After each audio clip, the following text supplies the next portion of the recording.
Good evening and welcome to the Candidates Forum. My name is Shannon Taylor and I will serve as tonight's moderator. This forum is sponsored by the Delta County League of Women Voters and the American Association of University Women. The League of Women Voters is providing this forum as an opportunity for candidates to express their views related to their candidacy. Statements expressed by the candidates are not endorsed nor opposed by the League of Women Voters. Also, the League of Women Voters does not certify any candidate responses to questions as accurate. Voters are encouraged to fact-check information shared at the forum.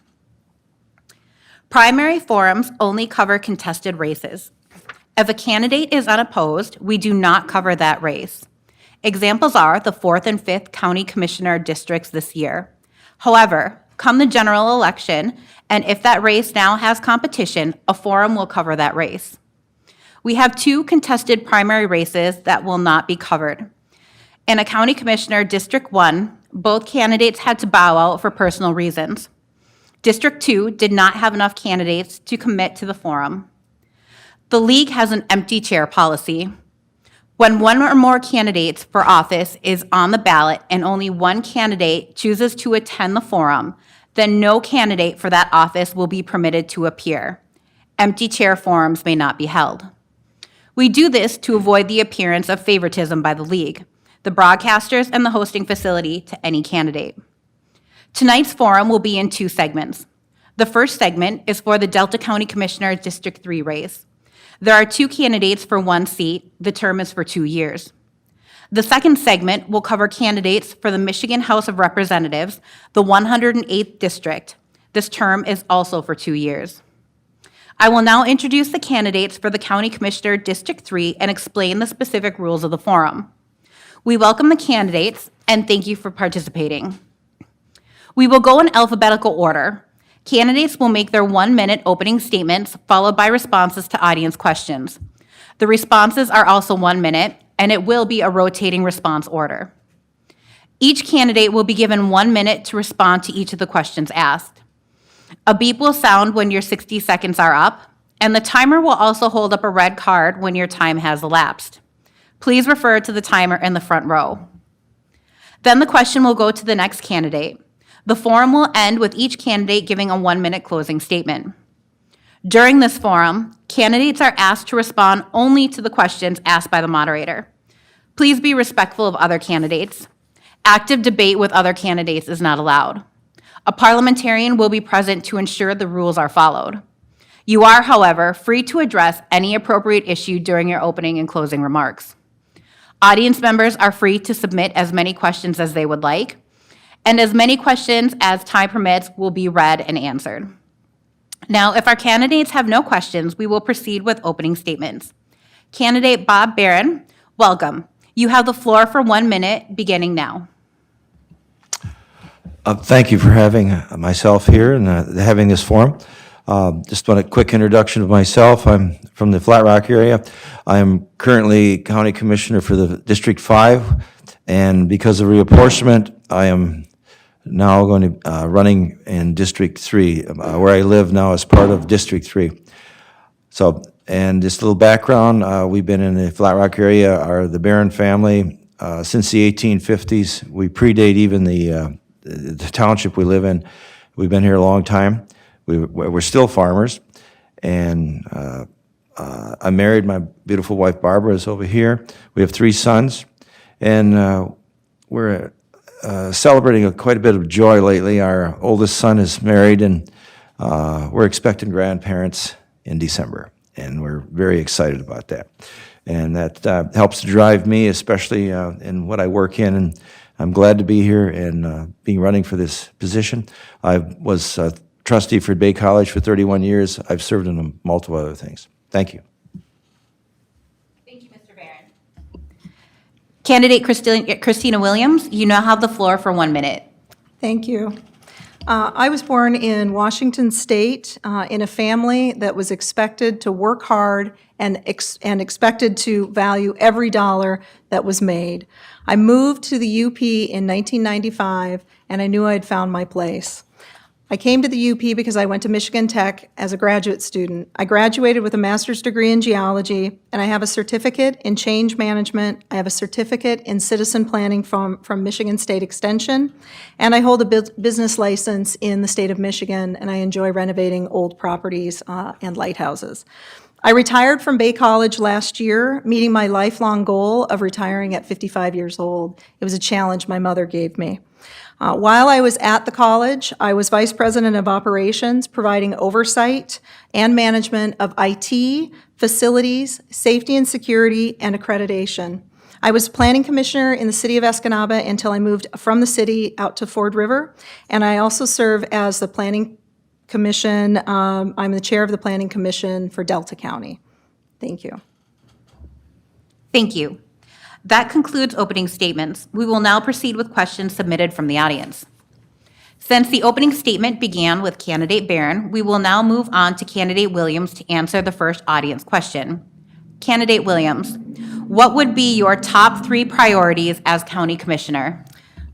My top 3 priorities are understanding the drug use and mental health issues in the county, trying to really root out the root cause of our drug use and the associated mental health. Also, jobs and keeping our young folks in the county and having jobs that have benefits associated with them, that they can have a living wage and they can raise a family on. And then also the rising cost of living. Those are my 3 goals in understanding better why we have those situations and how we can remedy them. Thank you. Candidate Barron? Well, as far as top priorities, having served on the commission for the last 19 months, there are definitely different things that you work on. And I don't like to list top priorities because there's a tendency for one issue to have intersecting connections with a multitude of others. As an example, the Delta County is experiencing quite a large turnover in its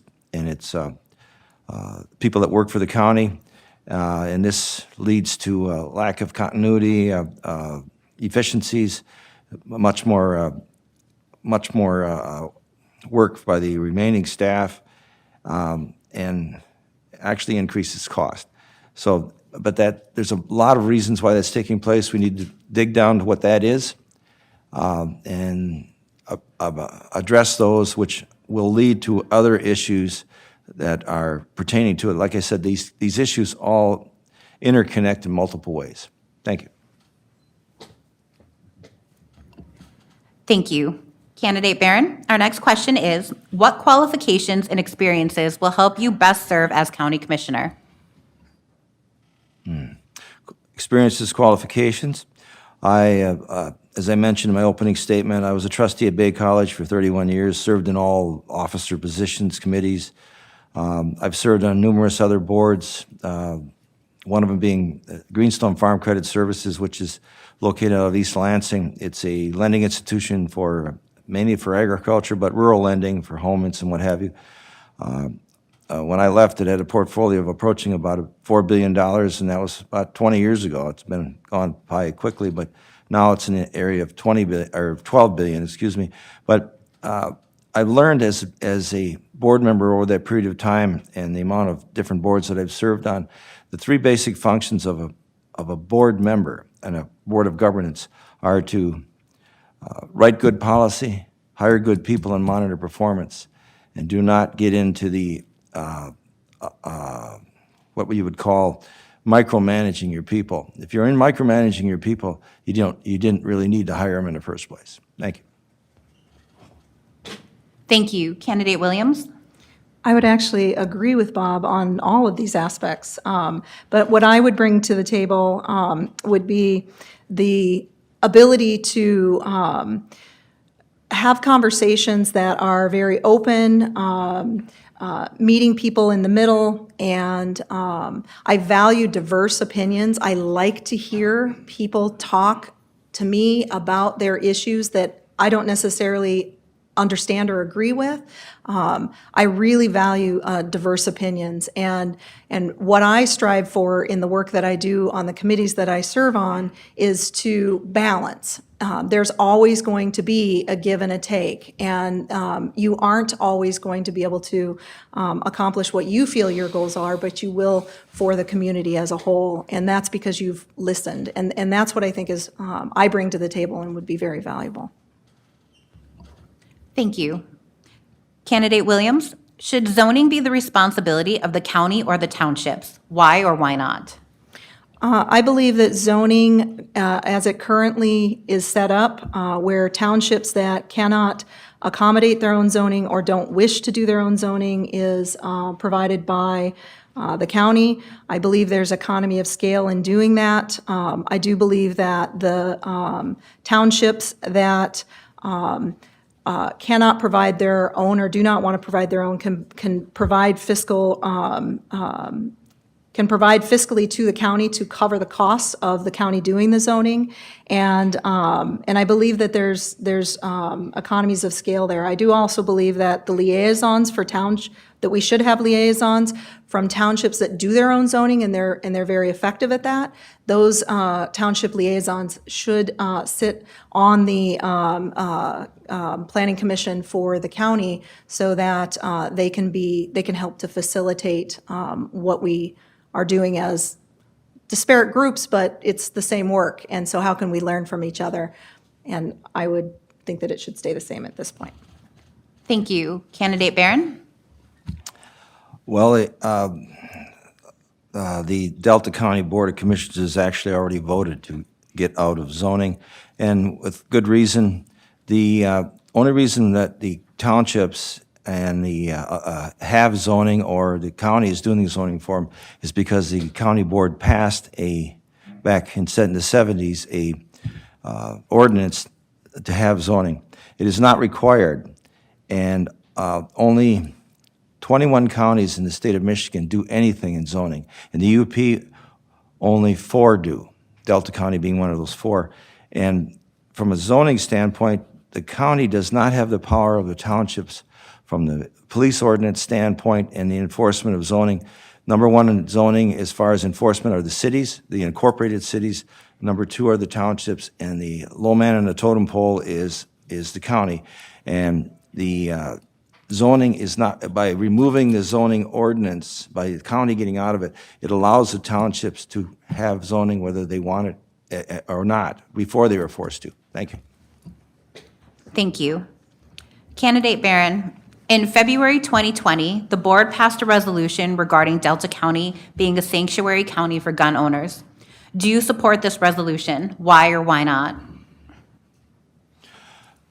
I fully support that, and will continue to support that as we've have a general attack on removal of the Second Amendment, and it's indefensible that we would take away the ability of law-abiding citizens to be able to protect themselves. That's why it was put in there in the first place, and that's why it needs to stay there and stay strong, and Delta County needs to be a sanctuary county as it has been voted in as of February of 2020. It needs to continue that. The guns don't kill people, people do. And these mass shootings almost exclusively are done in gun-free zones. And we look at the school situation across the country, schools that allow and encourage the staff to get concealed carry, have a 22-year record of not having any problems with this, where they have the gun-free zones in the different states and do not allow that. We've had this massive problem that we do have. The perks, as they're called, every one of them is driven by a police station before they've committed a crime, and they didn't stop for a gunfight. They go where they can get somebody. Thank you. Thank you. Candidate Williams? I do support the Second Amendment, and although I do not necessarily know what it has provided us, being a sanctuary county, I do support it. Thank you. Candidate Williams, Are you in favor of having live stream and/or video recordings of county board meetings for the citizens? Why or why not? Absolutely. There are many reasons. There are folks who would like to attend meetings who maybe cannot. They maybe have challenges with transportation or mobility issues. Maybe there's just good reason that they can't attend, but they want to participate. And I would encourage everyone to participate, and if that takes having video recording or video live streaming, then I think that's an appropriate way to provide those resources to people who can't physically be there. Thank you. Candidate Barron? That's been brought up at a county board meeting recently. The county is going to be looking at that. Escanaba, the city council has the Bresnan and the channel that this is going out on. There is a lot to be looked at this and see if we're able to get this done.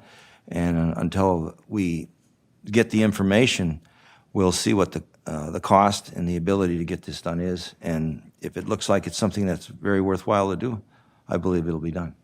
And I would be supportive of it. Thank you. Candidate Barron, how will you role model civility, open-mindedness, and critical thinking skills as a community leader? I have a set of core values that are based on absolutes, which is the Word of God. And my studies have taken me to the original document that was used by our founding fathers, which was the King James Bible. And I've studied it for many years, and the core values is set, as I said, on the absolutes, and absolutes only come from God. And I stated in your League of Women Voters question, and I'll repeat that. Let me explain what that means, that if God is against it, so am I. And if God is for it, so am I. That's where I take my direction. And that's where our founding fathers took their direction for writing our Declaration of Independence and our Constitution. And that, if we would follow that and what's behind that and the development of it, there isn't any problem that we have that we could not solve in this nation. Thank you. Thank you. Candidate Williams? I respect and value diverse opinions, as I said earlier. I think that by doing so, I encourage civility, because you can't be divisive toward one another or argumentative in a very aggressive way, and be able to actually hear one another and listen to one another. So I believe that civility is of utmost importance in order to accomplish our shared goals. I've always been civil in meetings. I've been in several meetings where there is contention, confrontation, difficult situations. I was just in a meeting last night that was rather confrontational, and it was surprising. But I believe that civility is incredibly important, and I will model civility as I have always modeled civility. Thank you. Candidate Williams, do you feel that the county board has sufficient policies and procedures in place to help avoid issues related to conflicts of interest?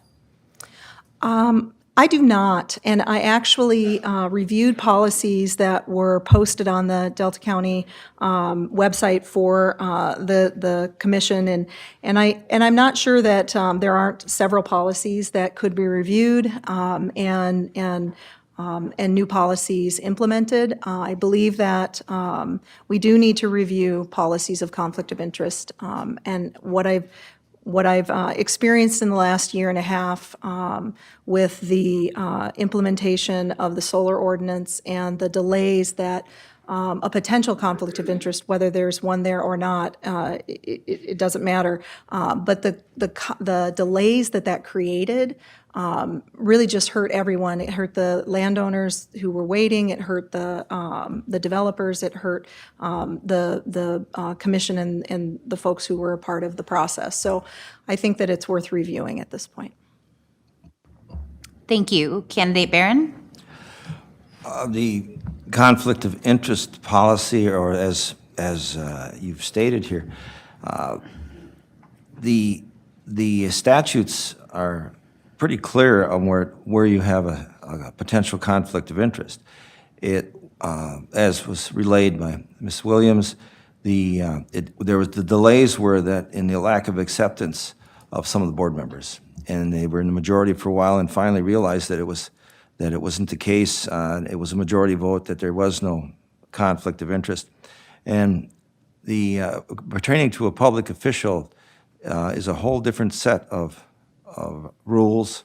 And there is an ethics committee that reviews things in Delta County, but that has to fall under the correct statutes. Some of the ones that were referred to did not fall, the elected officials don't fall under it. Now, appointed officials for departments would, but not elected officials. So there's a fairly big spread there. Thank you. Thank you. Candidate Barron, how would you approach situations that may occur when the views of your constituents do not align with your own political views? Well, that question leads to saying that the views of my constituents, generally speaking, I'm not in line with the views of all my constituents, and I doubt that any particular situation would lend itself that all the constituents would be of one side or another. That's normal in a constitutional republic, is to have that discussion. As with I've done before and over the years, is I get all the information I possibly can. I listen to what people have to say about this. I challenge them to back it up, and with facts, and I don't make decisions based on emotion. I make decisions based on what the facts are, and come to the conclusion that I think best serves those that I'm put there for. Thank you. Thank you. Candidate Williams?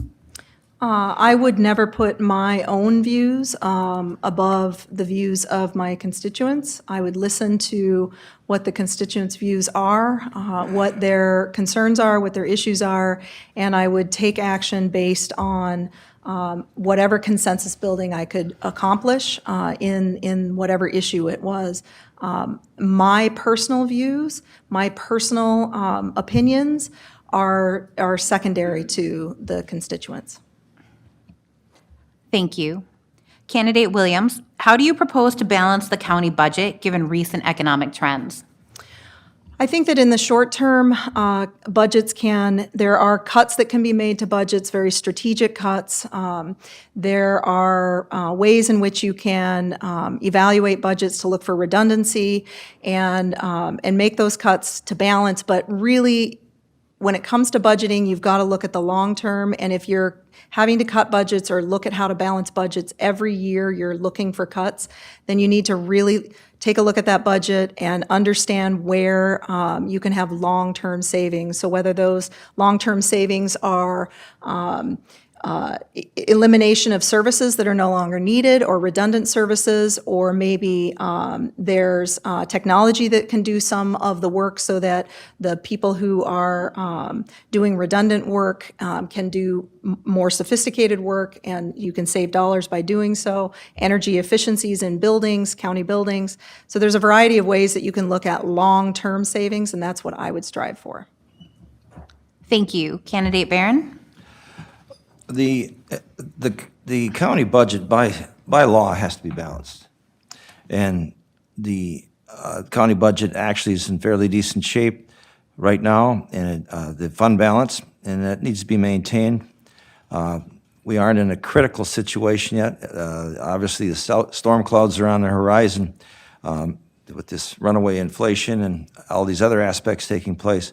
But what Delta County can do for itself is to grow its tax base. Now, that's being friendly to development and people who have ideas and want to do things here. We have just across the street, the old jail development there, but there's proposals that are going to be coming before this council, I think, soon, and because the county has part of it, we'll be part of that. The Bayview area, there's a proposal there. We have a possible. We've been fortunate. We have the Verso is getting a big investment. Thank you. Thank you. Candidate Barron, what do you think is the most effective way to operate, maintain, and improve our county parks?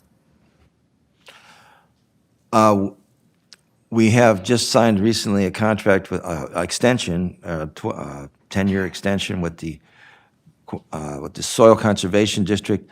They took over the parks here, were asked to take over the parks 12 years ago to see what they could do. The parks are in decaying and decrepit condition. They weren't a really place that a destination for campers or people per se, and they've brought them a long ways in that period of time. Tremendous amount of effort that they've put forth, a lot of time. The cost to the county was somewhere in $120,000 to $150,000 figure 12 years ago for parks that were decaying. Today, it was $50,000 with the recent $50,000 to the Soil Conservation District, and this newest contact will take it to, I believe, 75, and and the parks are a place of destination. They have just turned those things around, done a fabulous job. Thank you. Thank you. Candidate Williams? I definitely agree that our parks have improved in the last 12 years, and the Conservation District has done an exceptional job in developing the parks for recreation use by, say, RVs, which have a good revenue stream. But I am not in agreement with a contract, a 10-year contract that was a no-compete contract. There was no bidding and no competing for that contract, so we have no idea if we're getting the best deal for managing our parks or not. I also am very concerned about O.B. Fuller Park and the loss of residents' rights to use that park for day use, the actual waterfront for day use. I don't agree with that, and I think the Conservation District has taken away taxpayers' rights. Those taxpayers are paying for those county parks. They should have those rights. So although I appreciate the work that the Conservation District has done, I do think we need to review and look elsewhere if there's a better price point. Thank you. Candidate Williams, what will you do to support continued economic growth and development of Delta County? Well, we have a really unique opportunity now that we have built out our fiber infrastructure. So now that we have that backbone, we can start to really have real conversations with technology companies to come to Delta County and develop and invest in Delta County. There are a lot of, I have an IT background and I know IT folks, and I can tell you that if we had IT companies who were here and they were in Delta County doing business, the folks who work for IT companies want to be a part of nature. They want to be able to leave their job in technology and go out and be in nature, and so we can give them both of those things. So I would definitely start talking with technology companies about developing in Delta County. Thank you. Candidate Barron? Oh, yes, we have, Delta County's future it's from its past. It's in its natural resources. We have we're either the first or second highest waterfront county in the entire United States. There's always a contest about that, but it's still being in the top two is fine. But that's our natural resources that are going to lead to our growth and jobs and what have you in development of our area. As Verso, now Billerud is putting $1 billion into that plant. That's what we've been told. We are the #1 place for solar. For solar in the state of Michigan is here in Delta County. We have 2 developments that are, well, actually 3 in the Garden Peninsula. You have a wind farm. We are the #1 place for wind in the entire Great Lakes on the Garden Peninsula. And so we have the wind farm developed out there, and there's also solar that's been developed out there. But in the Flat Rock area, there's a DTE is going to be putting in a large solar farm, hopefully in the next 2 to 3 years. And then in the St. Nicholas area, another one is going in. So we have a huge amount of development that's going to take place here. Thank you. Thank you. Candidate Barron, what is your opinion on the industrial development of solar and wind energy in the county? Oh, that was a good one. Yeah, I've got a my neighborhood is going to have solar, hopefully, like I said, in the next 2 years. I think it's a fabulous thing. It's an industry that doesn't require the county to put up a lot of infrastructure in to enhance that industry. Actually, little to none. And it will be, it'll bring quite a lot of revenue into Delta County. Delta County, for years, has been a importer of electricity. With these developments that are going to be taking place, Delta County will be electrical powerhouse in the UP, will be an exporter.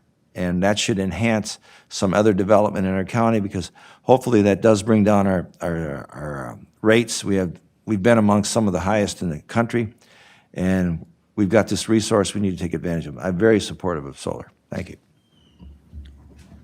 Thank you. Candidate Williams? I am in support of solar, and solar is really in 3 different categories, small, medium, and large. Large solar would be utility scale, and utility scale, I think, should have limitations on it. I do believe that we need to keep in mind that it is an actual utility, and there should be regulations around a utility.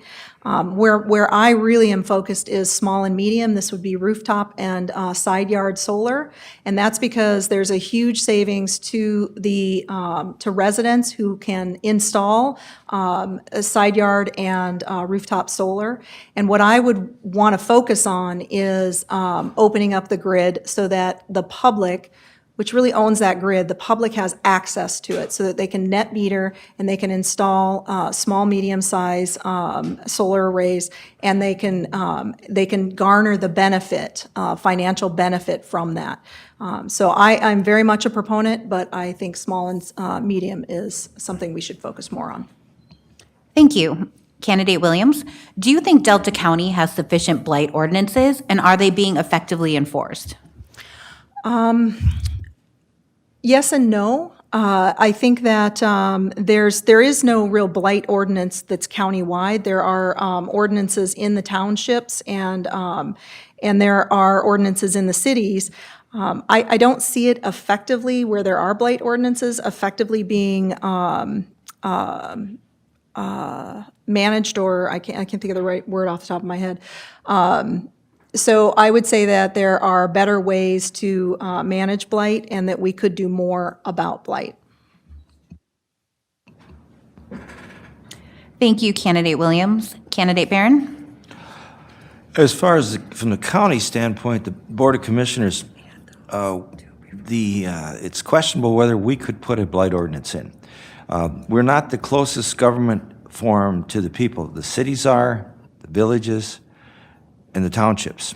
And our policing powers are where the question becomes.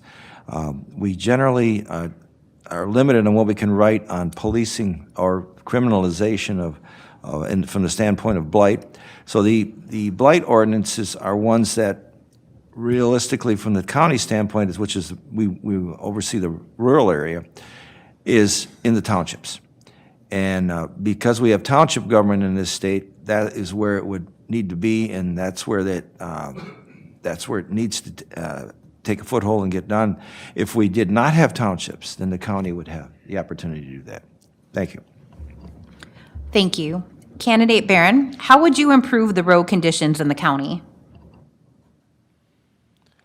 Well, as far as improving the road conditions in the county, that's what we have a road commission that would be handling that, and that is not really a function of the county board of commissioners, but a way to improve your road conditions is by the county itself being able to generate more revenue locally, that it has a say in where it can go. Now you're subject to state and federal revenues coming in for your road commission, which depending on how they rewrite how they distribute that, can be a benefit or it can be a detriment for us. A lot of things can be enhanced in the county if the county's economic base grows, where the county generates the revenue to be able to take care of itself here locally. Thank you.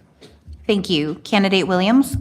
I would agree with Bob on several of these points. One of the things that I would add to that is there are new materials for our environment, so where we go from really warm summers to very cold winters, and we have a lot of ice and salt and chemicals and so forth that we put on our roads.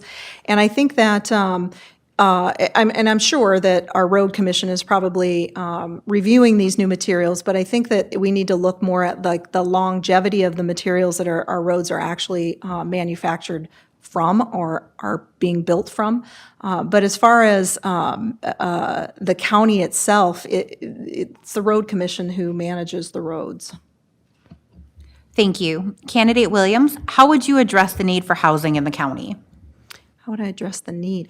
Well, what I think we really need to do at this point is go back to our master plan. Our master plan, which was developed and put out in 2019, there's a lot of material in our master plan about housing. And the process of putting together that master plan involved a lot of communication with townships, with cities, with residents about what the housing challenges are.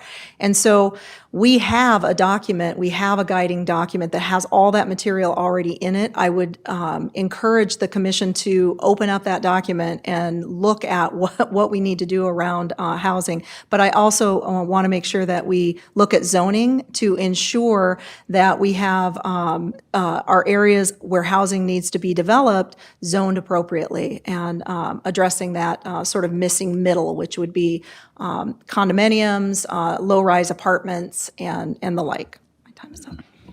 Thank you. Candidate Barron? Well, Delta County has, from the housing standpoint, it's an issue across the state, probably across the country. We have the low-income housing is well covered. It's in the upper-end housing does well because of upper-end income groups. It's right in that center, which they don't qualify for the lower income housing, and it's a little bit too much to go out and buy the other housing. The middle is it's been referred to. But Delta County has a development that has been proposed. It needs sewer and water, and it's in the Bayview area.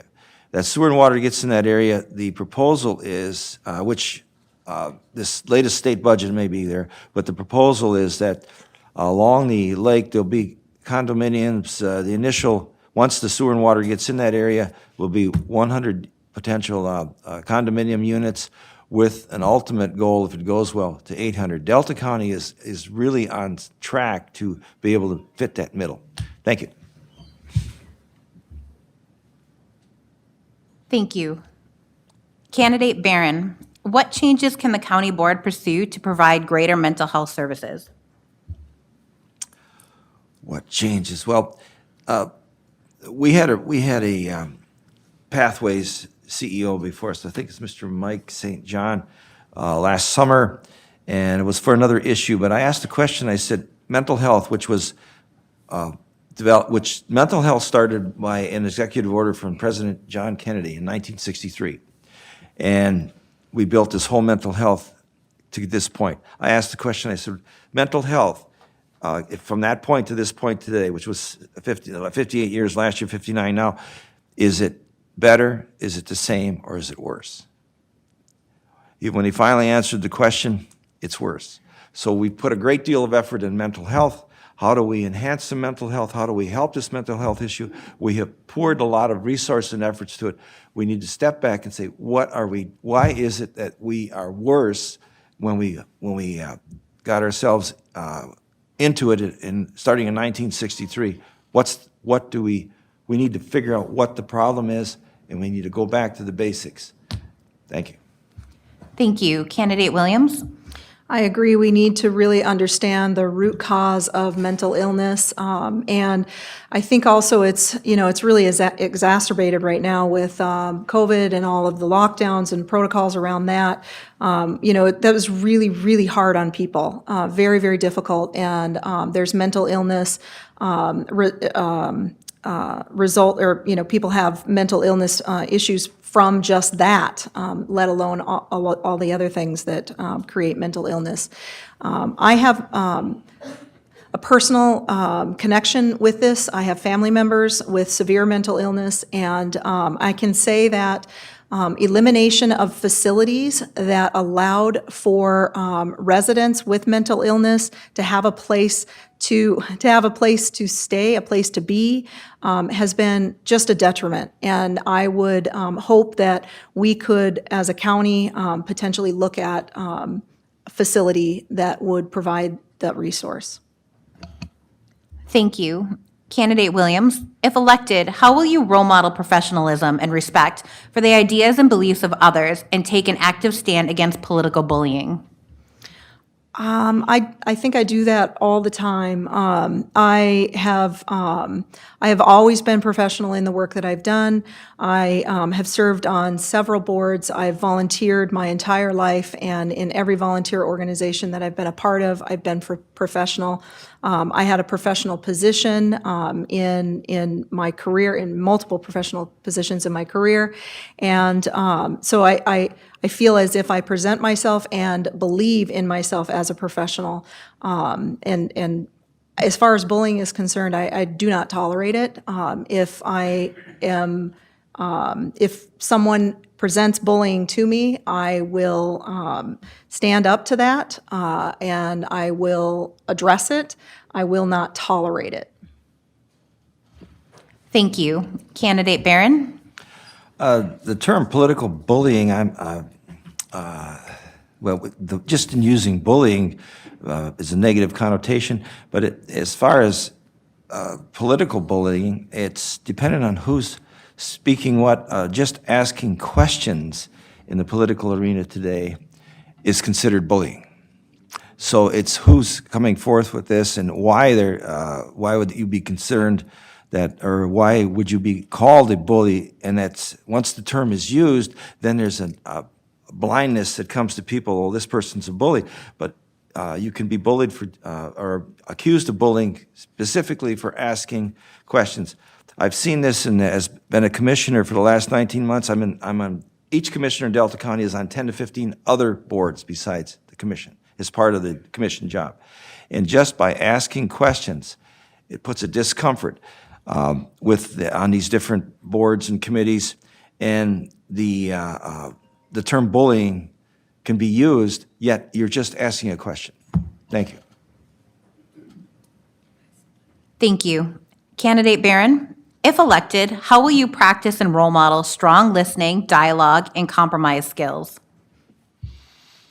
I would continue doing as I've always done. I do a great deal of research on items that come up. I listen to what I think is good input from people. Definitely when people have concerns. Well, a lot of times we have to look past the emotional aspect of it. And we have to look at dig down to what is the problem. I said earlier that I make decisions based on what the facts are. The emotional aspect of it does not make good policy, does not make good decision.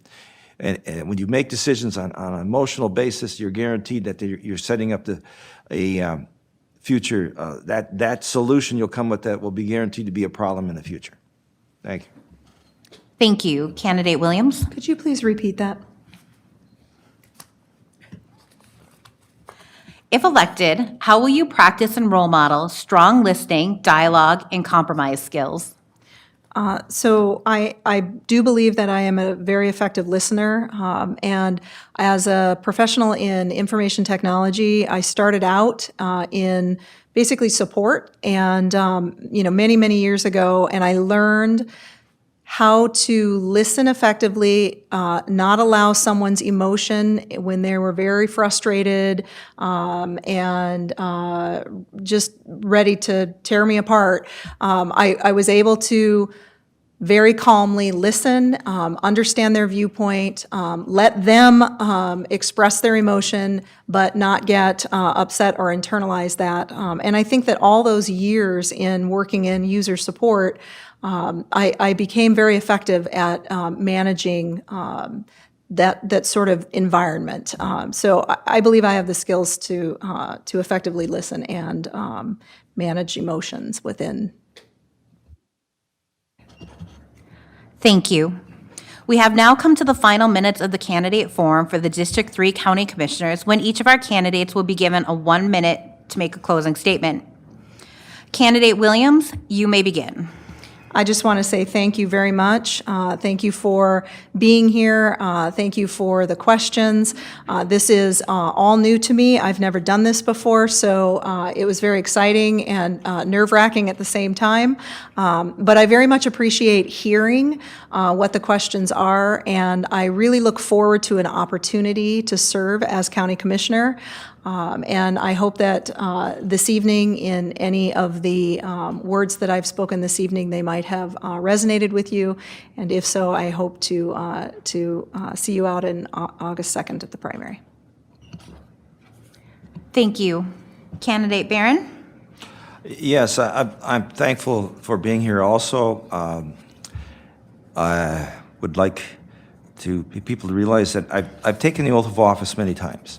I've served as in public service, and it's very dear to me. I've studied it. I've studied the background behind this, and the oath of office is to uphold the U.S. Constitution and the Michigan Constitution. What's missed by a lot of people is what's directly connected to the U.S. Constitution is the Declaration of Independence. They're inseparable.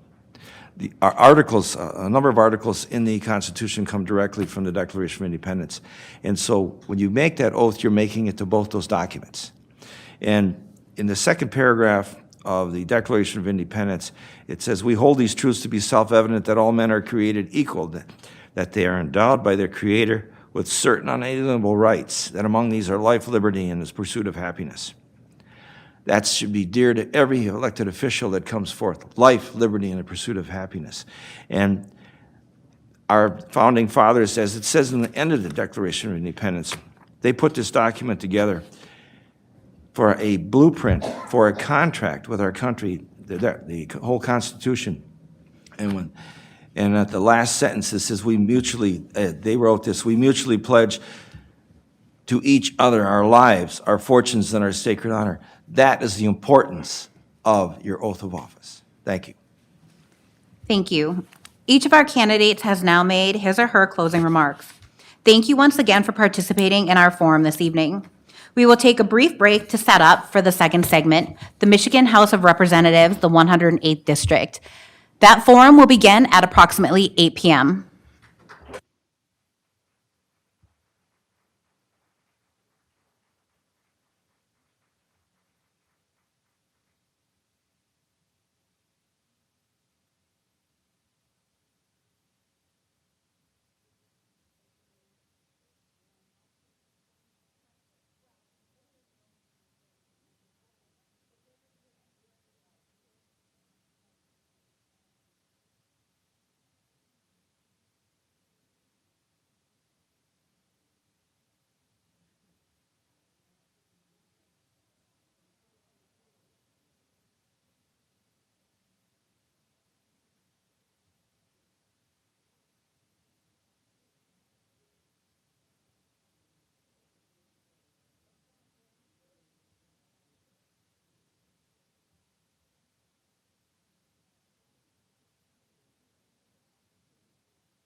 Good evening, and welcome back to the second segment of the Candidates Forum. My name is Shannon Taylor, and I will serve as tonight's moderator. This forum is sponsored by the Delta County League of Women Voters and the American Association of University Women. I will now introduce the candidates for the Michigan House of Representatives, the 108th District, and explain the specific rules of the forum. Again, welcome and thank you for participating. Our candidates will go in alphabetical order. They will make their 1-minute opening statements and respond to questions. This will be a rotating response order. Each candidate will be given 1 minute to respond to each of the questions asked. A beep will sound when your 60 seconds are up, and the timer will also hold up a red card when your time has elapsed. Please refer to the timer in the front row. The forum will end with each candidate giving a 1-minute closing statement. During this forum, candidates are asked to respond only to the questions asked by the moderator. Please be respectful of other candidates. Active debate with other candidates is not allowed. A parliamentarian will be present to ensure rules are followed. You are, however, free to address any appropriate issues during your opening and closing remarks. Audience members are free to submit as many questions as they would like. As many questions as time permits will be read and answered. Now, if our candidates have no questions, we will proceed with opening statements. Candidate Casey Hoffman, welcome. You have the floor for 1 minute, beginning now. Ms. Taylor, thank you so much. My name is Casey Hoffman. I am 32. If you're doing the math, I will be the same age as Joe Biden in the year 2068. My grandparents moved to Menominee, Michigan in the Upper Peninsula in 1968. They opened Holiday Lanes Bowling in Menominee. They couldn't afford both a business and a house, so they built a small apartment above the bowling lanes where they raised my father and my aunt. And I wonder a lot of times what they would think about tonight. My campaign has raised over $30,000 in small donations from Youpers, not super PACs, not a line of credit, Youpers donating to my campaign. And that's a big deal for me because my grandpa worked really hard to make sure that bowling alley was successful. My dad worked really hard to be the first person in our family to go to college. I worked really hard as a teller at Albion College, getting a business degree. I worked really hard in law school, going to law school at night in Milwaukee, working as a retail worker. And I worked really hard at Northwestern when I was a waiter and a retail worker. Thank you so much for considering my vote. I have clear eyes, a full heart, and if you'll vote for me, I will not let you down. Thank you, Candidate Huffman. Candidate David Preston, you now have the floor. Hello, everyone. My name is Dave Preston. I'm the former owner of Cedar River Plaza. That's how a lot of you may know me. Two-term county commissioner in Menominee County. 8-year member of the Elger Delta Electrical Cooperative Board of Directors. Current volunteer firefighter, medical first responder. I'm a paramedic at Aurora Bay Area down in Marinette that services both Marinette County as well as Menominee County. And when time allows, I'm a substitute teacher at my daughter's high school in Stevenson. I'm also a dedicated father of 15 years, a husband of 21 years to my loving wife, and I'm running for state representative of the 108th District. As a county commissioner and Board of Health member, I have taken a stand against the governor's oppressive lockdowns and mandates. I intend to bring the same courage to Lansing as your representative for this new 108th District. Together, we're going to greater tomorrows for you and our children. Thank you. Thank you, Candidate Preston. Candidate Mark Simon, welcome. You now have the floor for 1 minute. Thank you very much, and thanks for having us here. I grew up in Menominee County with my wife of 32 years now, Heidi, and 2 children, Joe and Jesse. 2 grandchildren, 2 granddaughters that I love dearly, and one of my main motivations here. I have succeeded in athletics and business. I am heavily involved in my church as the chief financial officer and have served on several local committees. I've worked with special needs children and am an award-winning officer for the United States Anti-Doping Agency. 13 years ago, Tom Casperson asked me to do this job, and it just wasn't right. My wife wrinkled up her nose and it didn't happen. Then fast forward to last December, Jack Bergman took a poke at it and got her to say yes. So We're enjoying the journey, and I have raised almost $50,000 for my campaign, and I want to thank everybody who has helped, and I want to thank my two competitors for being formidable. Thank you. Thank you, candidate Simon. That concludes opening statements. We will now proceed with questions submitted from the audience. Candidate Preston, what qualifications and experiences will help you best serve as state representative? I think by and large, the best aspect of my background is my small business experience. I've made a career out of pulling failed businesses out of bankruptcy, out of a disparative state. My previous employer, that was basically my job. I would go around, decide whether to turn around a business, shut it down, rehabilitate it, rename it. Fast forward in my life, I decided to start doing that for myself. Did it for a large restaurant sports bar in downtown Milwaukee. And then we decided to move up to the Upper Peninsula, and I did it with Cedar River Plaza, which was closed down for 2 years. We pulled that out of bankruptcy, revived it, got it going. My county board experience, my experience as a paramedic, critical thinking, consensus building. Every board that I've served on, from Elder Delta to the county board and township, I've had a positive effect on. And I intend to bring that to Lansing. Thank you, candidate Preston. Candidate Simon? Questions? Could I have the questions again? Yes, sir. What qualifications and experiences will help you best serve as state representative? Sure. A lot like Dave, I've been a small business owner. I've owned Menominee Floral.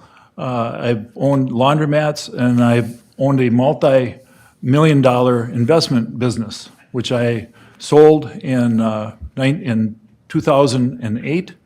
And then at that point, I was able to continue into the financial business, which totals about 30 years, close to 30 years in the financial business and investments.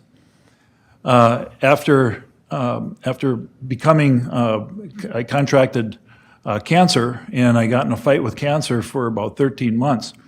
I retired. I didn't like being retired, and I went to work with special needs kids.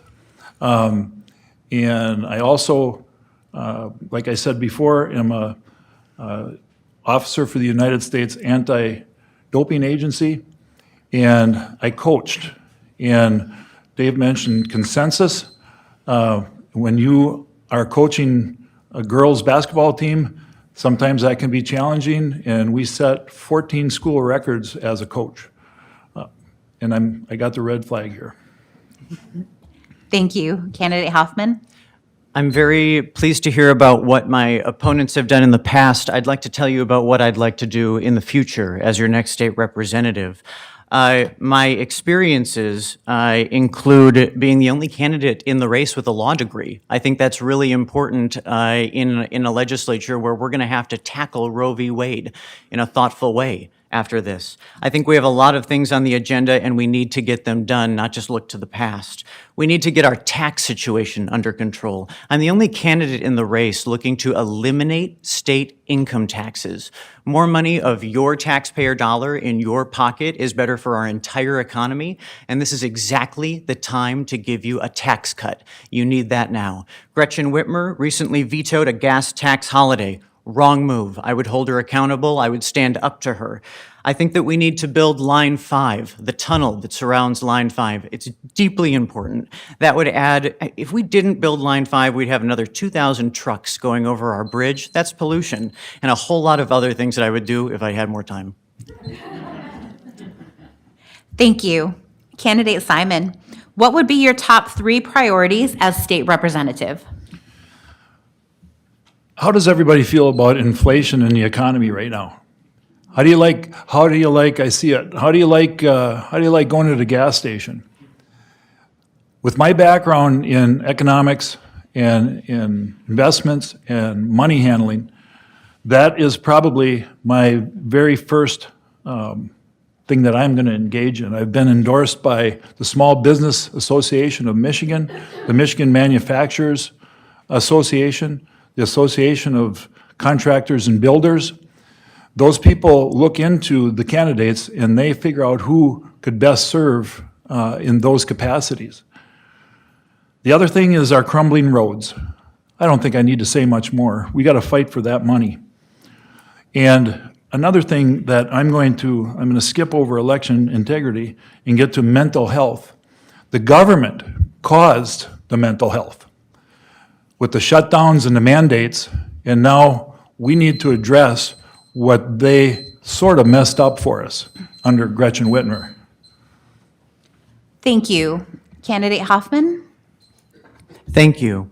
In addition to some of the things I mentioned before, my top three would include lowering the cost of living, making sure that we address Roe v. Wade in a thoughtful way, and election integrity is very much a third point that I would address. All three of us, Mr. Simon, Mr. Preston, and myself, were all convention delegates to the state convention in Grand Rapids. We were tasked, all three of us, with voting for the next Attorney General. And when we did that, Mr. Simon voted for Mr. Tom Leonard. Mr. Preston was not at the event. He did not show up. And I voted for Mr. DePerno. Mr. DePerno is our nominee. He believes in election integrity and security. He has been on this issue since day one, and I do not want another question mark hanging over the election of any state or especially our country on a national level. We need to address election integrity now. We're the United States of America. We can do better. Thank you. Candidate Preston? Just to be clear, I was not able to attend because we were unable to get childcare for my daughter Maddie at the time.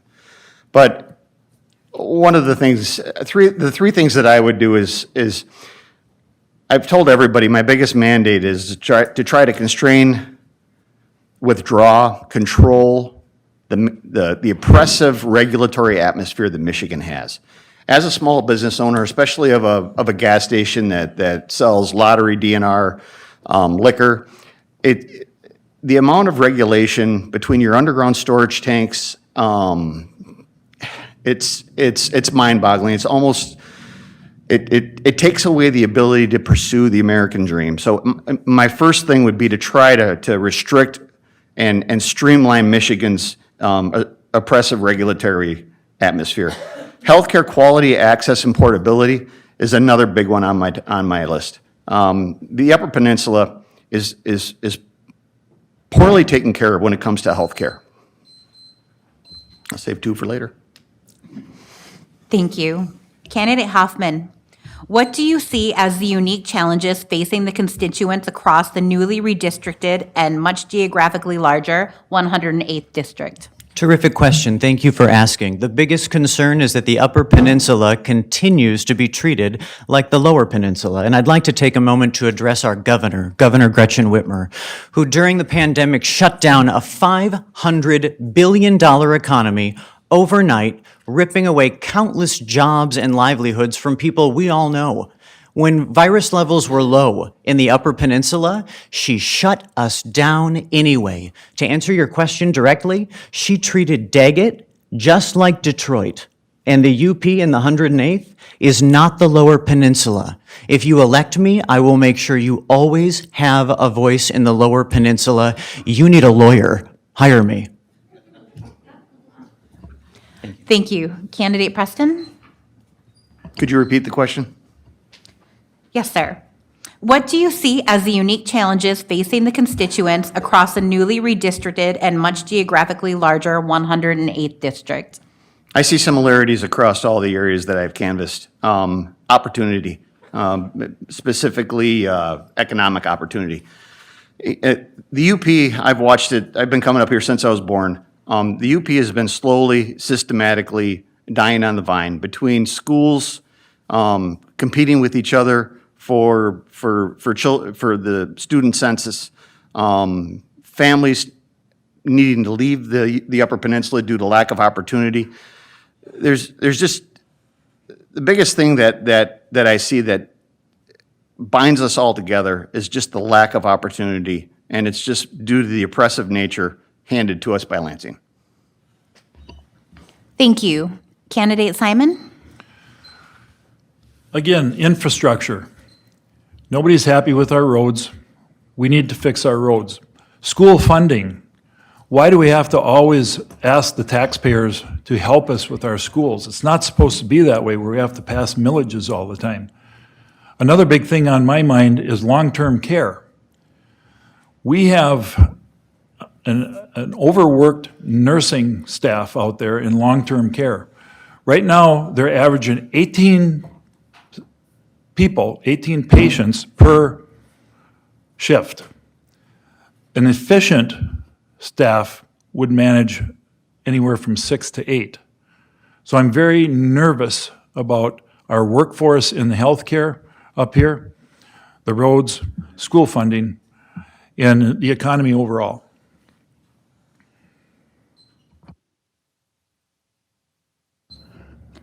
Thank you. Candidate Preston, what is your position on suspending Michigan's gas tax? If in favor, how do you propose to offset the potential loss of revenue? The gas tax in Michigan is something that I've dealt with back from '08 and '09 when I owned Cedar River Plaza and prices were this high again.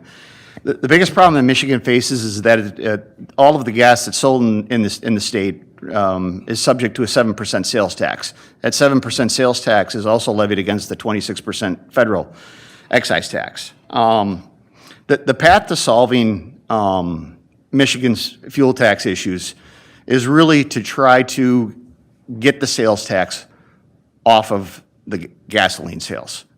It's a restrictive one. Anybody that lives in the border communities can immediately see the disparity between Michigan's gas prices and Wisconsin's gas prices because it's a punitive effect. The 7% sales tax, the higher the base price goes on your fuel, the higher your sales tax income. The Lansing is having a windfall in sales tax revenue from these high gas prices. But consumers, as you all know, are really getting taken to the cleaners. Thank you. Candidate Simon? Eliminate the gas tax.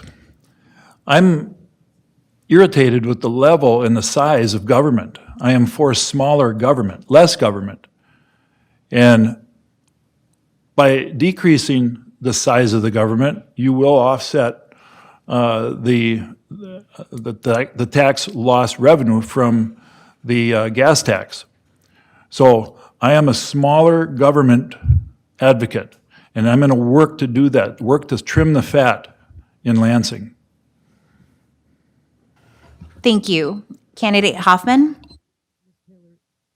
And Ms. Taylor, just to clarify, you asked a question about, do we agree with the gas tax, and if we want to get rid of it, how would we pay for it? I heard my opponents say that they want to get rid of the gas tax. We all agree on that. How we would pay for it is what wasn't answered yet, and I'd like to answer that. Let's tax marijuana. I mean, we've got to pay for it somehow. I mean, tax the people that are coming into our state and they're bringing all this marijuana with them. The difference between now and maybe about a decade or 2 decades ago is that we didn't have a $250 million pot of money to tax when we needed to do something. Look at what Colorado has done with their schools, the way they've taxed marijuana. I think getting rid of the gas tax is completely responsible, and I'm okay and I'm comfortable shifting that burden onto the marijuana industry. Thank you. Candidate Simon? Oh, new question. Earlier today, Governor Whitmer signed an executive order refusing to extradite people who come to Michigan seeking abortions. Do you agree with this order? Why or why not? I do not. I am pro-life through and through. I will not agree with a whole lot that our governor has to say on that subject. And I would fight in Lansing to do whatever I can to make sure that those immoral decisions from our governor would be accepted. Thank you. Candidate Hoffman? I am 100% pro-life and very proudly endorsed by Right to Life. I do not agree with Governor Whitmer's approach to this issue, and that is exactly why we need a new governor. In addition to electing a new state representative, the first job we need to get rid of in order to make a lot of other jobs and to set ourselves back on correct policy is to get rid of Governor Gretchen Whitmer. She needs to go. She has the wrong policies. We tried it, but it's not working out. You need to break up with her. It's just not working out. Governor Whitmer has the wrong approach on these policies, and I am very happy saying that I look forward to fighting her every step of the way as she implements them. Thank you. Candidate Preston? Like all of us, I think we were all endorsed. In fact, I know we were all endorsed by Michigan's Right to Life. I would not agree with that at all. I am a life at conception candidate. Always have been. It's a non-negotiable platform of mine. And I could not support any type of legislation or action contrary to that. Thank you. Thank you. Candidate Hoffman, do you want to see election procedures and/or voting rights changed? And if so, how and why? I do, but in very specific ways. We need to make those changes and any cuts with a scalpel and not a chainsaw. As I had mentioned earlier, I am the only one of the three candidates that voted for Mr. Matthew DePerno. Mr. DePerno and I are very concerned about election integrity and making sure that our votes are cast fairly and securely. And I think that there are a couple ways that we can accomplish that. One is making sure that every vote is in the form of a paper ballot. I want every vote in the form of a paper ballot. Another really easy one, everyone needs an ID with a photo on it. That's completely reasonable. That's not discriminatory. I will add, just so people watching on Facebook and on our live stream can hear this, handing out water to someone in line while they're waiting to vote, that's okay. That's totally fine. You know what? If you're in line and you want to maybe expand the voting hours for that day, that's reasonable. We want everybody to vote, but we want to make sure that it's safe and that it's fair. Thank you. Candidate Preston? Yes, could you repeat the question one more time? Yes, sir. Do you want to see election procedures and/or voting rights changed? And if so, how and why? Yes, I'm a big proponent of Secure the Vote, Michigan's Secure the Vote initiative that's out right now. It's a petition-driven grassroots startup that has been really going on since the election. It's moving in the same fashion as the petition that I forget the name, but anyway, Free Michigan. It basically got us out from underneath the mandates and everything else. It works along the same lines. The governor cannot veto it. It'll end up securing a lot of the same types of protections that we would like to see legislatively, but would be subject to gubernatorial veto. This petition drive, if successful, will be voted on by the legislature, and if passed, will not be able to be vetoed by the governor.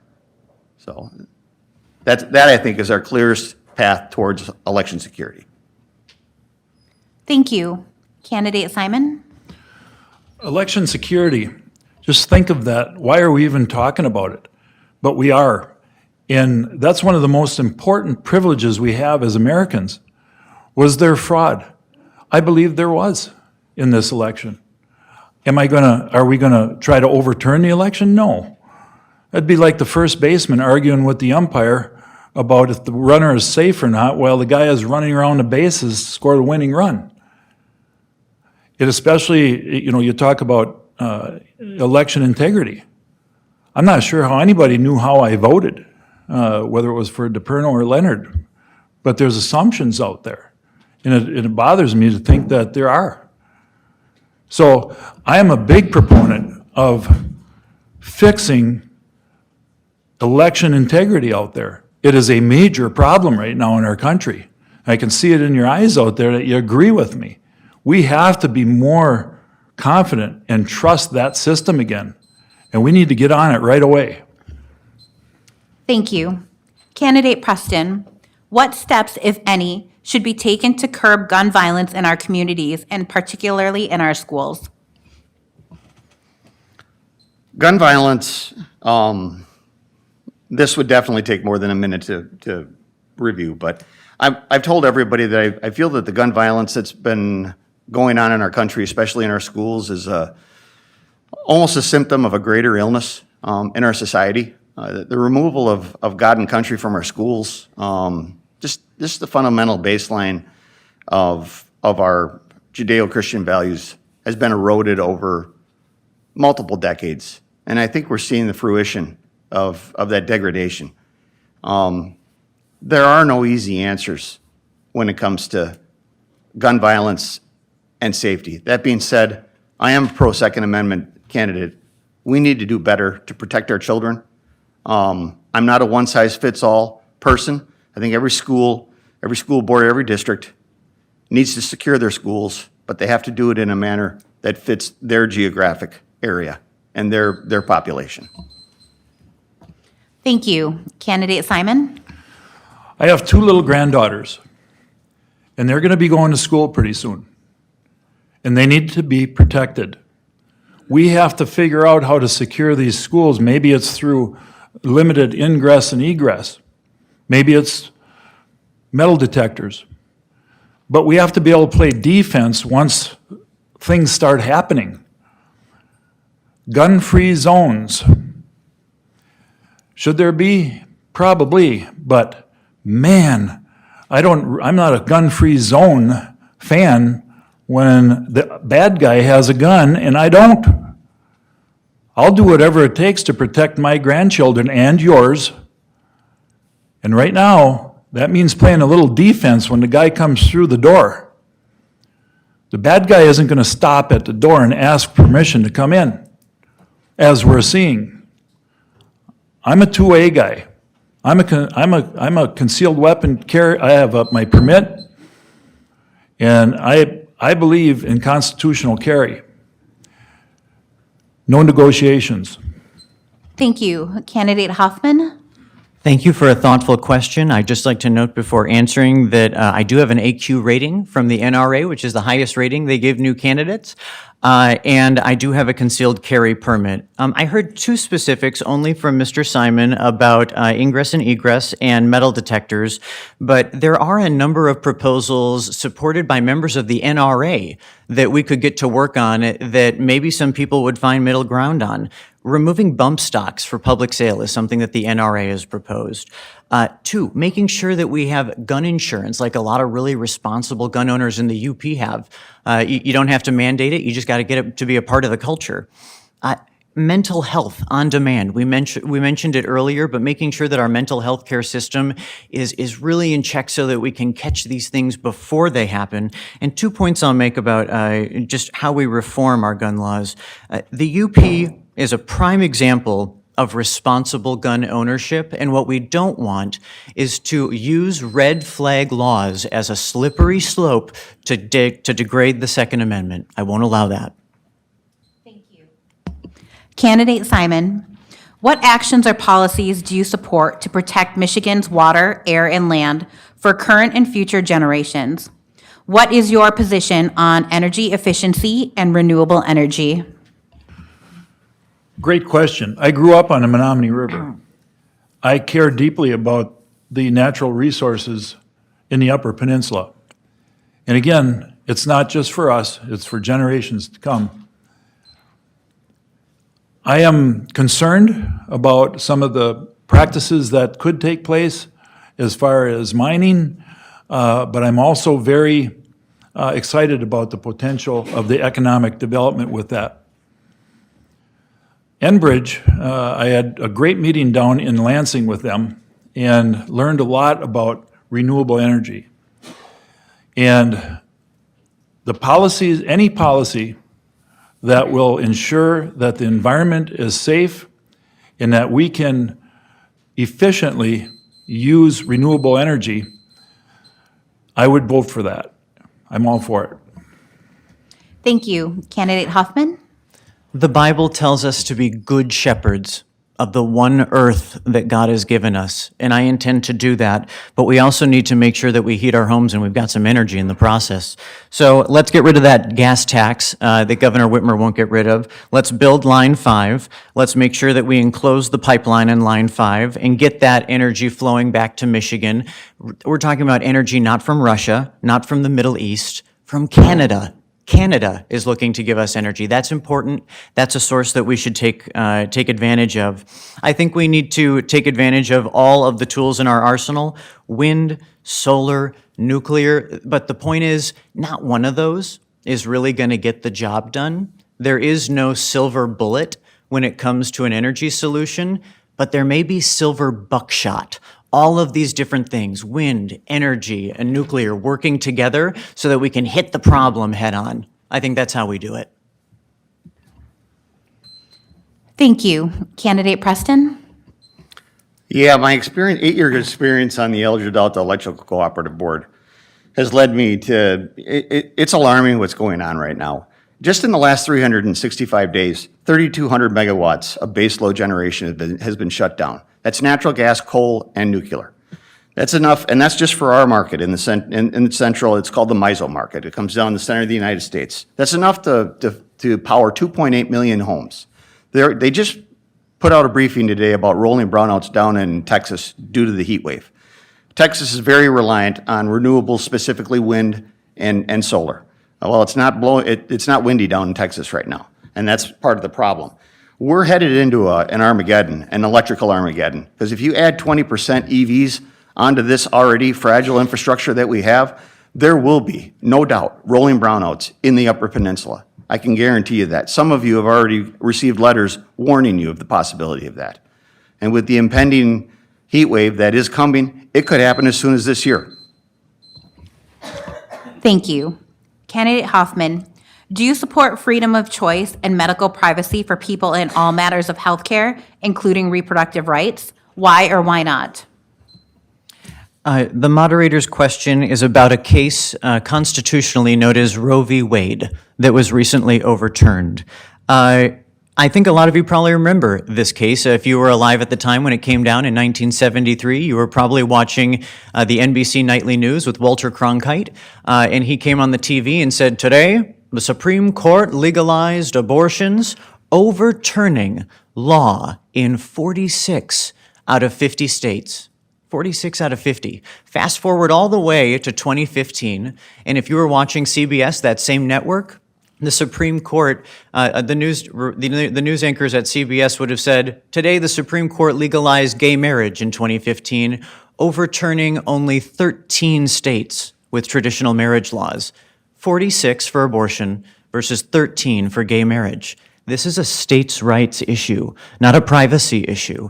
We never got a chance as a country and as a state to feel and fight and finalize the abortion debate, but we will."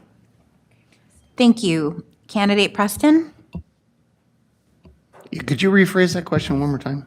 Yes. Do you support freedom of choice and medical privacy for people in all matters of healthcare, including reproductive rights? Why or why not? As it pertains to the vaccine mandates, I think the autonomy of each individual person is to themselves. Let me do me, I'll let you do you. In regards to Roe v. Wade, I think it violates just a basic fundamental right to life. Again, I'm a right to life candidate. I believe at life at conception. To me, the ones that are the most vulnerable are put in the most harm's way with Roe v. Wade. And from that aspect, I will not defer. Thank you. Candidate Simon? All the Supreme Court, wait till I'm in office.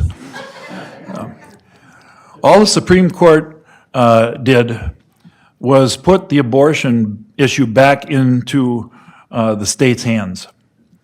As your state rep, I'll work hard to ensure that abortion remains illegal in the state of Michigan. The current 1931 law needs to be reviewed, makes abortion illegal, and it needs to be a felony. So I am endorsed by pro-life, and I will not bend either on that subject. Thank you. Candidate Preston, how would you address the current shortage of teachers in Michigan? What is your position on allowing unlicensed teachers to teach in our school systems? Well, being a substitute teacher, a newly ordained one, just this last 2 years, that's a great question. There definitely is a teacher crisis. I feel bringing in people that have significant historical knowledge in specific industries that relate to our schools, specifically reading, writing, and arithmetic, as well as trades, is a paramount and a top-notch way to fill the obvious teaching gap, the teacher shortage that's plaguing the UP and the country. In my mind, it's a no-brainer. I remember filling out a questionnaire about that, and I would wholeheartedly support that. I think mandating teaching certificates for every teacher is crazy, and it steps in line with trying to constrain and withdraw Michigan's oppressive regulatory environment. I mean, that's something handed down by Lara. It's just contrary to how I believe. Thank you. Candidate Simon? I'm going to piggyback on that a little bit. How would you like to be a college student, come out of college with $120,000 in school debt? Get your first job as a teacher because your heart's in the right place for about $32,000 a year. And you have a giant payback in student loans. My idea is once you achieve tenure, which means you prove that you can do that job effectively, then half of that debt is eliminated. You become a teacher, and at your 10th anniversary, another half, take it and cut it in half again. And then after 15 years of being a teacher, you don't have any more college debt. We have to recruit good people and teachers and get them in the industry, then we wouldn't have to worry about non-certified, underqualified teachers. Thank you. Candidate Hoffman? I'm not sure how we'd pay for that, but it's a good thought. I do think that we have a teacher shortage that is deeply severe. I know this because I too have signed up to be a substitute teacher, and I commend everyone who has. I do think, to answer the very specific nature of your question, we should invite some people who are unlicensed into the school systems. Some of the smartest Youpers don't have a law degree, but they have a PhD in life experience, and they've been around the block, and they know what they're doing. So let's welcome them back into the schools, particularly our retired teachers who know how to do the jobs. But I want to welcome somebody else into the schools. I want to welcome all of our businesses, because we need to solve a brain drain problem in the Upper Peninsula. Students get their degrees and then they leave. That's a big problem. I know about that personally because I'm 32. I mean, I am the anomaly that came back to the UP. We need to create the pipelines, like, say, with Marinette Marine. You see the big ships rolling on by in Escanaba. We have people and students who would do just fine going from high school to an accelerated engineering program to a job at Marinette Marine. Thank you. Candidate Simon, what do you propose needs to be done in order to effectively maintain and improve Michigan's transportation infrastructure? Anything. That is one of my main concerns. And our governor seems to just disrespect us up here when it comes to those tax dollars not getting up here so we can maintain our roads. They just don't seem to, she just does not seem to care about us as much as she should. And we need to have a bigger voice up here in the Upper Peninsula to make sure that that happens, that we don't get Line 5 shut down. So we don't, so they don't tell us how to run our own natural resources up here. We need to be able to fix our roads up here and collect at least a fair share of those appropriations up here so we can do it. Thank you. Candidate Hoffman? I agree. I think transportation in the Upper Peninsula is of the utmost importance. I think what I just heard hits the nail on the head, if I can pay my opponent a compliment. The UP does not get treated like the Lower Peninsula. I said it before, but Little Daggett is not Detroit, and we need to treat them differently. We've been socially distancing up here by definition for quite a long time. Our roads and bridges need attention, in even more so than regular roads and bridges in the Lower Peninsula, because we got some really rotten weather up here sometimes. I mean, we drive on these roads, and every once in a while you get the water a little too close to the roads and then a little too far away, and you got to fix them, and they get eroded. And we need someone in Lansing who's going to pay special attention to what it means to be a Youper. That's really what it comes down to. Do you have someone who has your back, who's in Lansing, who's saying, hey, we need extra money for those roads near that highway because every summer that thing floods? Well, you need someone who knows that. Thank you. Candidate Preston? Being a county commissioner, we addressed that directly on the county level. We just invested $750,000 over the next 3 years into our county roads. There's been a lot of talk throughout Michigan counties about millages, countywide millages, township millages. But the bottom line is to fix the roads in Michigan. Michigan, the money is there. It's being wasted. I'll segue back to, restricting the oppressive regulatory environment in Michigan. Michigan wastes an incredible amount of our money. We talk about things like where are we going to come up with the funding for this? The funding is there. The amount of funding that is wasted in downstate and in Lansing through just inefficiencies. These bureaucracies, they have committees, subcommittees. It's this never-ending tunnel of waste. And it needs to be cleaned up. It needs to become efficient. And I'm going to work at getting us there. Thank you.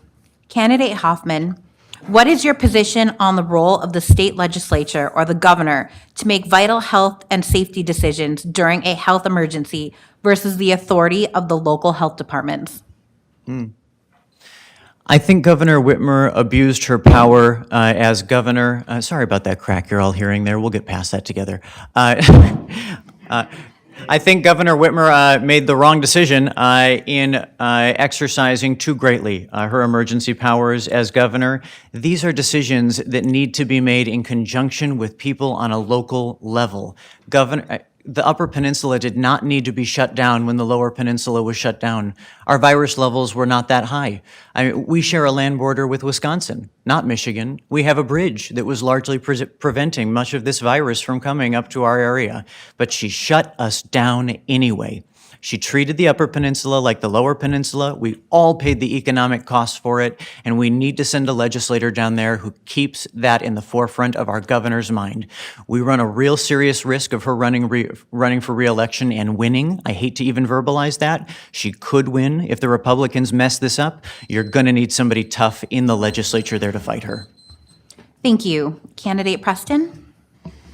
As a county commissioner, I co-authored one resolution condemning her actions and took part and voted in favor of several others that other board members and other boards throughout the UP had authored. What she did was weaponize COVID against Michigan. She broke up Michigan into the different regions, but never once exercised discretion when it came to those regions. She put us into a one-size-fits-all atmosphere. I condemn her for that. As a paramedic watching what happened to the youth in the hospital, I'll never forgive her for that. Moving COVID-positive patients back into the nursing homes, I'll never forgive her for that. What she did was criminal. She should be held accountable for what she did. I will never, ever support one person having the rights to shut down our civil liberties with the stroke of a pen. It was wrong in every way, shape, or form. Thank you. Candidate Simon? I agree with that. Governor Whitmer has blood on her hands with the suicide rate going up, with her mandates and her shutdowns. We should not have to be told how to handle our own health issues. That's not up to her. We, the people, the government should be for us. They shouldn't be telling us what to do on those subjects. And I agree with both of my friends up here that what she did was criminal. And I also agree with, we need to do whatever we can to make sure she doesn't work here anymore. So I get a little bit upset, and I apologize for my passion. I spend most of my life saying, pardon the passion, I apologize all the time for it. But that is a major issue right now that we have to change that. We have to get through this, we have to change it. No more Governor Whitmer. Thank you. Candidate Preston. In light of Roe v. Wade being overturned by the Supreme Court, should cases such as Griswold, Lawrence, and Obergefell be reevaluated as well? How should Michigan apply these changes to precedent at the state level? I wish I knew the intricacies of those cases. I'm sure Casey probably will. I do not. That's something I will have to educate myself on. In regards to Roe v. Wade, I will just defer to my stance. I am a life at conception candidate. I do have a caveat with exception to the life of the mother. I think that's a situation where the doctors, the family, and everybody have to have a conversation. That being said, I am life at conception. I think we put our most vulnerable at risk when we don't even give them the ability to live life and thrive and prosper like our founding documents state. That just gives you an idea of where I stand, and I will take the time to look into those cases that she cited.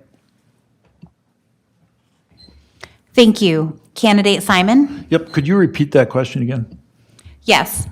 In light of Roe v. Wade being overturned by the Supreme Court, should cases such as Griswold, Lawrence, and Obergefell be reevaluated as well?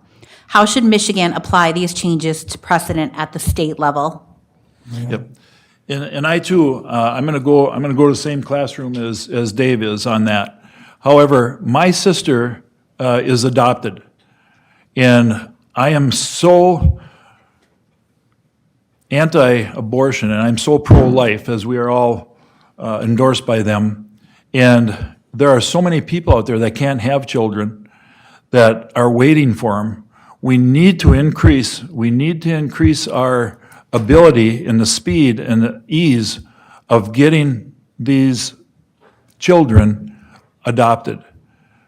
I'm 100% pro-life. I'm 100% pro-life. Thank you. Candidate Hoffman? Yes, thank you for that very thoughtful constitutional law question. Griswold v. Connecticut, Lawrence v. Texas, and Obergefell v. Hodges are three cases that are incredibly important, seeing the end of Roe v. Wade. On the Supreme Court, if you were to actually really dig down and read that opinion like I did, you would notice that the conservatives on the court were kind of split. There was Justice Clarence Thomas, who said, you know what, maybe we should do what we did here with Roe with all kinds of other rights established under the 14th Amendment. Maybe we should roll back gay marriage. Maybe we should roll back interracial marriage. Maybe we should roll back integrated schools and throw those issues back to the states as well. I disagree with that. I agree with the other conservatives who said, you know what, this is a one-time thing. We're going to overturn Roe, send this back to the states, and we're going to leave all the other constitutional decisions that we've made in our history on the books. I think that's the appropriate thing to do, and I agree with the majority of the conservative Supreme Court. Thank you. Thank you. Candidate Simon. Many publicly funded Michigan universities currently mandate COVID vaccinations and boosters for all enrolled students under penalty of expulsion and even arrest for non-compliant students who don't leave campus. Michigan State University is one such campus. What position do you take regarding the compelled vaccination of our students, and what measures would you take to address the problem? I'm going to answer this question, but you cannot tell my old coach Tom Izzo what I'm about to say. It's wrong. I don't care if they're state-funded. They should not be mandating our health issues and what we need to do there. That should be up to us. And all that is another branch of how Governor Whitmer runs this state with the mandates and how she thinks we need to handle our own health. It shouldn't be like that in the state, and it sure shouldn't be like that in any state universities. Thank you. Candidate Hoffman? Thank you. I find this question particularly important because Michigan State University is the second biggest public university in the country. I mean, it's a huge university where everyone comes, and so the policies that we set here in Michigan and at Michigan State really ripple across the rest of the nation in the field of education. Are we free or are we free? I mean, we cannot be forcing vaccinations on people. I want to tell you, as a matter of honesty, I have gotten my vaccines and my booster. That's what my doctor said was right for me. And so I tell people that. And if that's what your doctor thinks is the best choice for you, I think that's your decision to make. But frankly, I don't think that you should be forced to do anything you don't want to. Forcing someone to get a vaccine is about as un-American as it gets. You are free to make your own medical decisions. Thank you. Thank you. Candidate Preston? As the candidate, I was endorsed by Michigan's Health Choice, which was a PAC that was formed for autonomy regarding vaccination. As a paramedic, we've seen an exponential rise in coagulopathies. That's everything from stroke, DVTs, pulmonary embolisms, you name it. I know personally a good friend who has Guillain-Barré syndrome. That's a common syndrome that is, you catch it from vaccinations. It's your body's reaction to the vaccination itself. Vaccinations, when you put these substances into your body, each person is unique. Their response is unique to them. So you're rolling the dice when you have a vaccination. That being said, measles, mumps, rubella, varicella, you name it. I am pro those. They're bellwether vaccinations that have been around for decades. This COVID vaccine, all three of them are still unproven, and I do not support mandating them in any way, shape, or form. Thank you. Candidate Hoffman, do you believe that the 2020 presidential election was free and fair, or do you believe the election was stolen? What are your views on the conclusions made in the report completed by the Oversight Committee on Michigan's 2020 election results? Yes. The question refers to the specific report authored by our senator, Senator Ed McBroom, where I have some respectful disagreements with my senator. I believe that election fraud did occur in the 2020 election, but I'm a lawyer, and I have to prove things with the evidence in front of me by a real high standard. I have to believe something beyond a reasonable doubt. So just to be clear, we have to be 99% certain that this occurred. I am certain that there was fraud in this election. I am certain we have evidence of it, but because I don't have 99% certainty to meet that beyond a reasonable bar, beyond a reasonable doubt bar, I can't say that I have enough evidence that would lead me to say the election is stolen and that it should be overturned. But I do think fraud was absolutely present, and that is absolutely the reason we need an audit and a reform of our election procedures. Thank you. Thank you. Candidate Preston? Stolen is it's a key word. I'm not going to go down that path. The bottom line, was there election fraud? Yes, absolutely. Has there been election fraud in every election? Yes. I just talked last night at another group meeting about the fact of watching election fraud happen firsthand at my business down in Milwaukee. I specifically watched people leave the Salvation Army, get onto a school bus, be handed a pack of Cool cigarettes, each person, to get on that bus and go down to cast a vote. So, was there fraud? Absolutely. Did they amplify it over the guise of COVID, under the curtain that COVID put over the precincts? Absolutely. It's something that I truly believe in. I've watched voter fraud in person, and And I know that COVID amplified it to the extent of what happened in Michigan. No one's ever going to know because it was by 1,000 cuts. There was no silver bullet on this one. It was systemic, and it was systemic across the country. Thank you. Candidate Simon? Was there fraud? There was. Are we going to spend any more time arguing with the umpire on first base about the call? No, we need to move on. If we stand there and argue or try to overturn those election results, that guy is running around the bags and he's going to score the winning run. So let's move on. Let's fix the problem. Did we have a lot of fraud going on in the UP? I want to say very little, if any. I believe in the people in the UP and their honesty. And I don't think that we had a real big problem up here in the UP. I have nothing to base that on other than the belief in the honesty of us Upers. Would I like to see things get fixed? Would I like to see the Dominion machines go away? Would I like to see some of these mail-in ballots, ballot harvesting and things like that? We got to do something to fix it. We're a few months away from an election in the fall. Have we done anything to fix it? Thank you. We have now come to the final minutes of the candidate forum. Candidates will be given 1 minute to make a closing statement. Candidate Preston, you may begin. First off, I would like to thank the League of Women Voters for having this forum for us tonight. I'd like to thank the audience for attending and the audience that's watching. I'm a candidate with experience. I'm a candidate that's willing to take that experience down to Lansing. And I won't let you down. I'll always be accessible. I'll always return your call. And I'll see it through. And by the time I'm done, I promise you, I will have had a net positive effect for Michiganders and especially Upers. You have my word. Thank you. Thank you. Candidate Simon, you have the floor for 1 minute. I believe you have good choices up here. Now, I'm going to tell you a story about two guys. Mark Simon, that wins the election. He's going to take a pay cut. He's going to be away from his family and his granddaughters.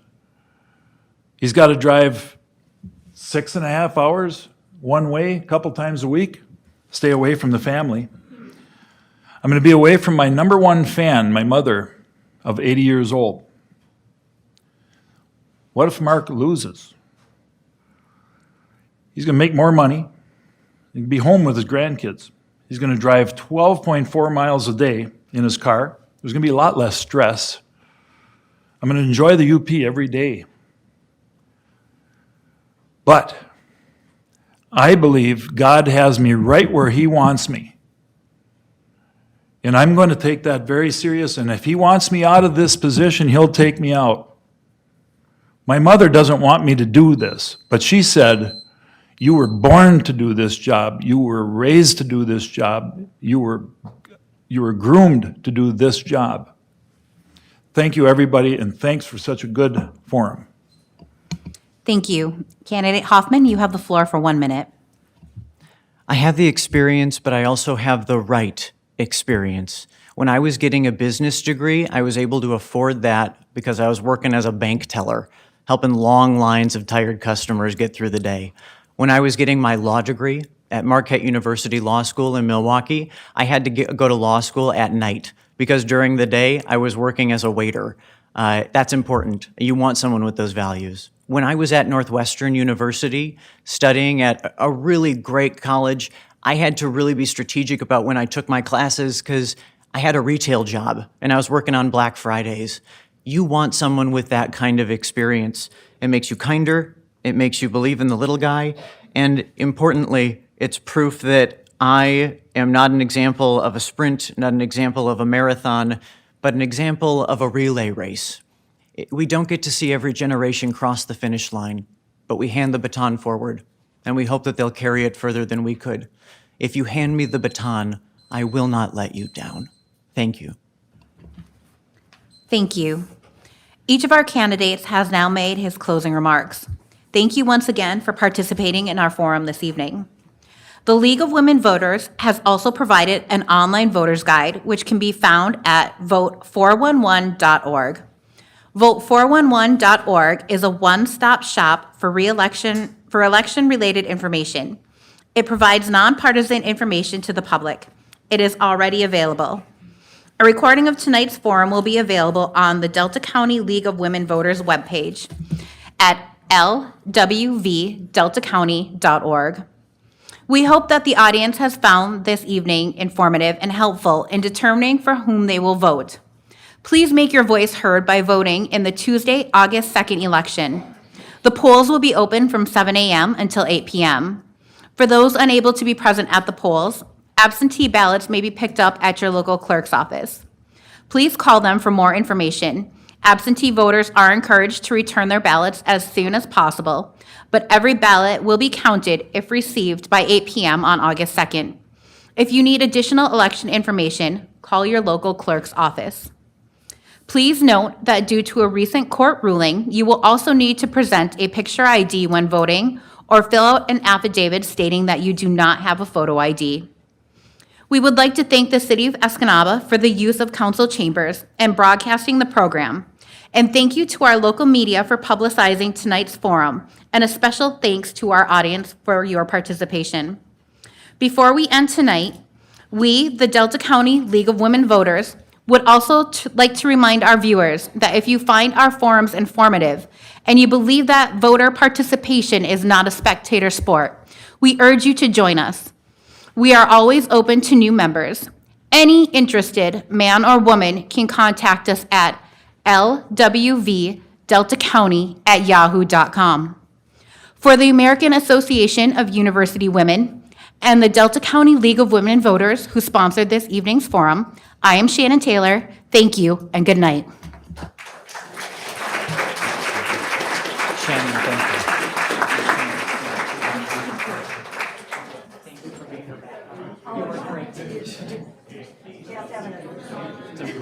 You guys were great.